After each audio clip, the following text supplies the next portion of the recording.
श्री गुरुदेव दत्त. मोक्ष. देवा आता उचल रे, मला कंटाळा आला आहे. देवा आता उचल रे, मला कंटाळा आला आहे या असल्या जगण्याचा. म्हातारी आर्ततेने म्हणाली. बिचारी एकटीच राहत होती. भल्या मोठ्या बंगल्यात कोणीही नव्हतं. बरोबर एक बाई यायची धुणं भांडी करायला. खरं तर धुणं भांडी हा तर बहाणा होता. तीही म्हातारी जिवंत आहे का मेली याची तपासणी करायला मुलीनं सांगितलं होतं. ती बाई नुकतीच येऊन गेली. बोलायला थांब म्हणली म्हातारी, पण मला लय काय माहीत म्हणून पळूनच गेली. फार फार पिकवायची ती म्हातारी. हातातला वॉकर टेकत टेकत बाहेर वरांड्यात येऊन बसली होती. आसपास जवळ घर नव्हतं. लांबवर आताशे बांधकाम चालू होती. बाकी शेतं होती. हो, या म्हातारीच्या मालकीचं 30 एकर शेत होतं. तिच्या मालकाने आणि तिने लावलेल्या झाडांकडे एकटक पाहिलं आणि आठवणीने डोळ्यात पाणी आलं. जवळच इनामदार कुत्रं बसलं होतं शेपटी हलवत. इतक्यात भोवती भिक्षाम देही हा नाद कानावर आला. कुत्र्याने सतर्कतेने झेप घेतली, पण फाटकाजवळ जाऊन नुसतंच उभारलं. बुंकलं वगैरे काही नाही.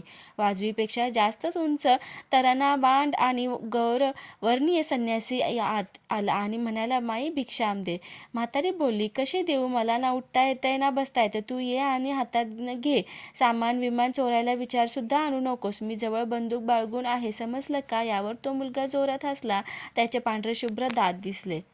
तो म्हणाला, अगं वेडे, हे वस्त्रही मला ओझं वाटतं. तिथं तुझं जुनाट सामान माझ्या काय कामाचं ग? यावर ती म्हातारी म्हणाली, तू मला दिसतोस, ये माझ्याशी आता गप्पा मारणं. तो लगेच तिच्यासमोर खुर्चीत जाऊन बसला. आता मात्र तू मला नीट दिसलास बाबा. अगदी श्रीपाद व श्रीवल्लभ सारखा देखणा आहेस. नाव काय तुझं बाळा? मला लोक स्वामी म्हणतात, पण आजी तू रोज मुक्त कर म्हणून ओरडतेस ग बाई. अरे बापरे, म्हणजे तू रोज जाता येता ऐकतोस तर माझं दुखणं? तरुण किंचित हसला आणि म्हणाला, होय, रोजच ऐकतोय मी, म्हणून तर आज आलो तुला भेटायला.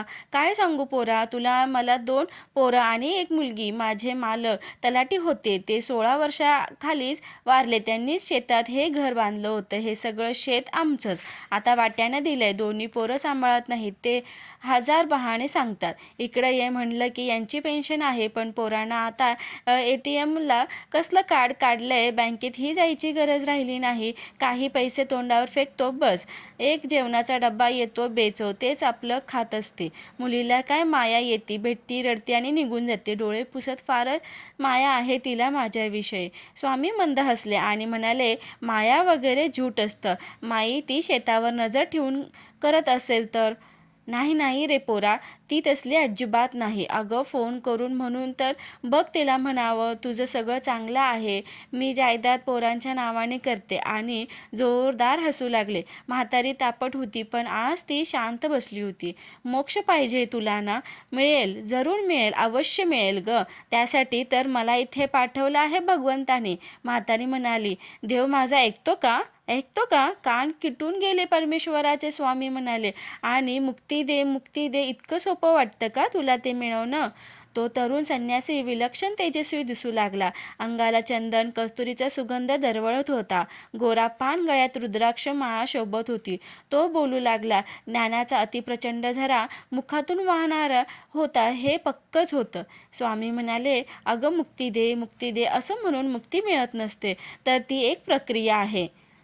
जसं पाऊस ये असं नुसत्या बोलण्याने तो येत नसतो. समुद्राच्या पाण्याची वाफ होते, ढग तयार होणे, वारा आपलं कार्य चोखपणे बजावणे, डोंगरांनी अडवणे, झाडांनी बाष्पयुक्त वातावरण निर्माण करणे, आणि मगच पाऊस पडतो. तुझ्या नुसत्या पोकळ बडबडीने ती शक्ती फक्त जागी झाली, तुझ्यापर्यंत येणार नाही. आणि तू भाग्यवान आहेस माई. परमात्म्याने यांनी मला आदेश केला, कारण तुझं मागल्या जन्मी पुण्य अफाट होतं. या जन्मी तुला मिळालेले भोग हे राहिलेल्या पापाचं परिमार्जन करण्यासाठी होतं. म्हातारीचं कंठ दाटून आला आणि डोळ्यात अश्रू वाहायला चालू झाले. ती म्हणाली, कारण काही असो, माझी प्रार्थना पोचली हे महत्त्वाचं आहे.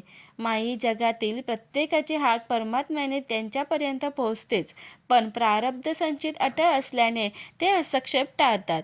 पण काही खचित प्रसंगी त्यांनाही नियमात बदल करावाच लागतो. इतक्यात उघड्या गेटमधून अतिशय पांढरी शुभ्र गाय प्रवेश करून आत आली आणि तिथेच उभी राहिली. तरुण संन्यासी प्रसन्नपणे त्या गायीकडे पाहून स्मित केलं. मी कुठेही असू दे, ही मला शोधत येतेच येते.